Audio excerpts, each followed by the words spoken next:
राघव और नीलम की शादी को 4 साल हो गए थे। उनकी 3 साल की बेटी भी थी, मीना। अरे अरे गुड़िया, ऐसे कहाँ भाग रही है? पापा पापा। नीलम और राघव अपनी बेटी को बहुत प्यार करते थे और चाहते थे कि वो अच्छी से अच्छी जिंदगी अपने बेटी को दे, और यही बात राघव को सताया करती थी। हमारी मीना की भी किस्मत हमारी तरह फूटी है। ऐसे क्यों बोल रहे हो आप?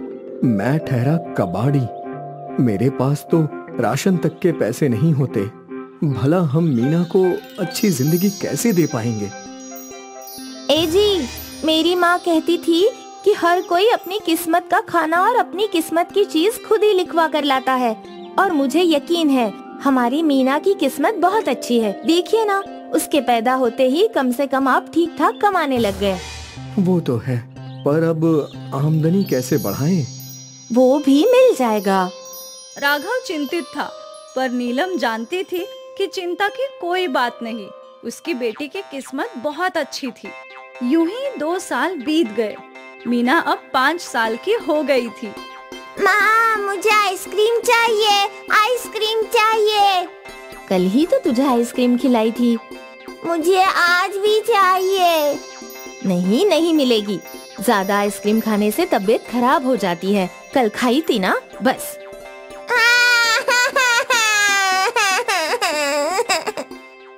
मीना आइसक्रीम खाने की जिद कर रही थी। तभी राघव घर लौटा। क्या हुआ? मेरी गुड़िया क्यों रो रही है? आइसक्रीम चाहिए, मुझे आइसक्रीम चाहिए। ये लो पैसे, जाओ खा लो। मीना पैसे लेकर दौड़ पड़ी। अरे अरे अरे अरे रुक, आप भी ना, उसकी आदत ऐसी मत बिगाड़िए। कल ही उसे मैंने आइसक्रीम खिलाई थी। तो क्या हुआ? ये बाहर की आइसक्रीम इतनी अच्छी नहीं होती, ज्यादा खाने से बीमार पड़ जाएगी, फिर डॉक्टर का खर्चा। अरे तू भी ना नीलम, जो हुआ नहीं वो सोच सोच के परेशान है। और अगर इतनी ही चिंता है तो मीना के लिए आइसक्रीम तू ही बना ले। आइसक्रीम बनाने की बात नीलम के दिमाग में घर कर गई। नीलम किचन में गई। उसने नमक, शक्कर, पानी, रंग और नींबू का रस मिलाकर एक शरबत बना ली और इस शरबत को छोटी छोटी वाटियों में पलट दिया और इसमें आइसक्रीम की डंडी लगाकर फ्रिज में रख दिया। अगले दिन फिर से मीना आइसक्रीम की जिद करने लगी। माँ, आइसक्रीम चाहिए, मुझे आइसक्रीम चाहिए। चुप, बिल्कुल चुप। आइसक्रीम चाहिए ना, मिलेगी। नीलम रसोई में गई और फ्रिज से एक आइसक्रीम निकालकर उसने मीना को दे दिया। ये कैसी आइसक्रीम? ये स्पेशल आइसक्रीम है, चक्कर तो देख।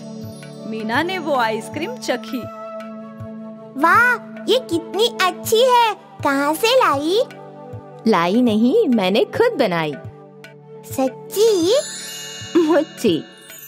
तभी राघव घर लौटा। मीना, पापा देखो, माँ ने मेरे लिए आइसक्रीम बनाई। सच्ची? हाँ, बहुत अच्छी है। मीना ने अपनी आइसक्रीम अपने पापा को चखाई। वाह, ये तो बढ़िया है। वाह नीलम, तुम तो आइसक्रीम वालों से भी अच्छी आइसक्रीम बनाती हो। तुम्हें तो ये आइसक्रीम बनाकर बेचनी चाहिए। कुछ भी, मैंने तो बस अपनी बेटी के लिए आइसक्रीम बनाने की कोशिश की। मैं मजाक नहीं कर रहा हूँ, तुम्हें सच में आइसक्रीम बनाकर बेचनी चाहिए। आइसक्रीम सच में बहुत अच्छी बनी थी, पर नीलम को लग रहा था कि शायद राघव मजाक कर रहा है। खैर, अगले दिन मीना अपनी 2 सहेलियों को आइसक्रीम खाने घर लाई। मुझे आइसक्रीम चाहिए, राधा और पिंकी को भी। नीलम रसोई में गई और फ्रिज में से 3 आइसक्रीम निकाल लाई और तीनों बच्चों को आइसक्रीम दे दी। तुम लोग टेस्ट तो करो। उसकी सहेलियों ने चखा। कैसी है? बहुत अच्छी है, दुकान से भी अच्छी। आंटी, आप हमें रोज आइसक्रीम देंगी क्या? नीलम सोच में पड़ गई। शायद राघव सही बोल रहा था, उसे आइसक्रीम का व्यापार करना ही चाहिए। शाम को जब राघव घर लौटा, आज मीना की सहेलियों ने भी आइसक्रीम खाई, उन्हें भी बहुत अच्छी लगी। अच्छी तो वो है ही। मैं सोच रही हूँ घर में ही आइसक्रीम का व्यापार शुरू कर दूं।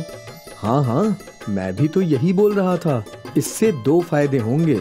मीना बाहर आइसक्रीम खाने में पैसे बर्बाद नहीं करेगी और तुम्हारी कुछ कमाई भी शुरू हो जाएगी। ठीक है, आप कल बाजार से आइसक्रीम का साचा ले आना और हाँ, छोटे छोटे लाना। अगली सुबह राघव बाजार से आइसक्रीम का साचा और लकड़ियाँ खरीद लाया और फिर नीलम ने अपने घर में ही आइसक्रीम बनाना शुरू कर दिया। माँ, इतनी सारी आइसक्रीम मेरे लिए? नहीं बेटा, ये सब तो मैं बेचूंगी। क्यों? क्योंकि मैं चाहती हूँ कि बच्चों को सेहत के लिए अच्छी आइसक्रीम मिले। कितने की बेचोगी? तू बता। 1 रुपए। ठीक है, 1 रुपए की 1। मैं अभी अपने सारे दोस्तों को बोल कर आती हूँ। और नन्ही मीना दौड़ पड़ी। कुछ देर बाद वो अपने कई दोस्तों के साथ घर लौटी। आंटी, मुझे 1 रुपए वाली आइसक्रीम चाहिए। मुझे भी। मेरे पास 2 रुपए है, मुझे 2 चाहिए। नीलम ने एक एक करके सारे बच्चों को आइसक्रीम्स दी। जितनी आइसक्रीम्स नीलम ने बनाई थी, सारी खत्म हो गई। लगता है आज से और बनानी होंगी। नीलम रसोई में गई और उसने और शरबत बनाई और सांचों में डाल दी। जैसे ही कोई सांचा खाली होता, नीलम उसमें फिर से शरबत डालकर आइसक्रीम बनाने रख देती थी। आइसक्रीम धड़ाधड़ बिक रही थी। शाम को राघव घर आया। ये देखिए आज की कमाई। नीलम ने राघव को सिक्कों की थैली दे दी। अब गिनकर बताइए कितने हैं? राघव एक एक करके सिक्के गिनने लगा। कुल मिलाकर 120 रुपए हैं। मतलब आज 120 आइसक्रीम बिके। तुमने 1 रुपए में 1 बेची? हाँ, अपनी मीना के जैसे छोटे छोटे बच्चों के पास ज्यादा पैसे कहाँ होते हैं। सोचा आइसक्रीम भी सस्ती कर दूं। बढ़िया है। अब से हर दिन नीलम आइसक्रीम बनाकर बेचा करती थी और शाम होने पर राघव से सिक्के गिनवाया करती थी। आज 300 रुपए हुए हैं। वाह! ये सिलसिला चलता रहा और कुछ दिनों बाद नीलम ने एक दिन के 500 रुपए कमा लिए। अब हमें बड़ा फ्रिज ले लेना चाहिए। कल ही देख आया हूँ, 5000 का है। कल चलते हैं लेने। अगले दिन राघव के घर में बड़ा फ्रिज आ गया और उन्होंने ढेर सारे आइसक्रीम के साचे भी खरीद लिए। अब नीलम गांव के बच्चों को भी आइसक्रीम बेचा करती थी और दूसरे गांव के आइसक्रीम के व्यापारियों को भी आइसक्रीम बेचा करती थी। दीदी, हमको 200 आइसक्रीम दे दो और हमको 300। अब राघव भी नीलम की मदद करता था। वो दोनों मिलकर आइसक्रीम का ही व्यापार करने लगे। कुछ ही महीनों में 1 रुपए वाली आइसक्रीम का व्यापार बहुत बढ़ गया। इतना कि अब नीलम और राघव ने अपनी फैक्ट्री डाल ली। छोटे से रसोई से शुरू किया एक व्यापार आज एक बिजनेस में बदल गया। ये सब नीलम और राघव की मेहनत की बदौलत। और अब राघव को मीना के भविष्य की कोई चिंता नहीं थी। अब वो मीना की हर ख्वाहिश पूरी कर सकते थे।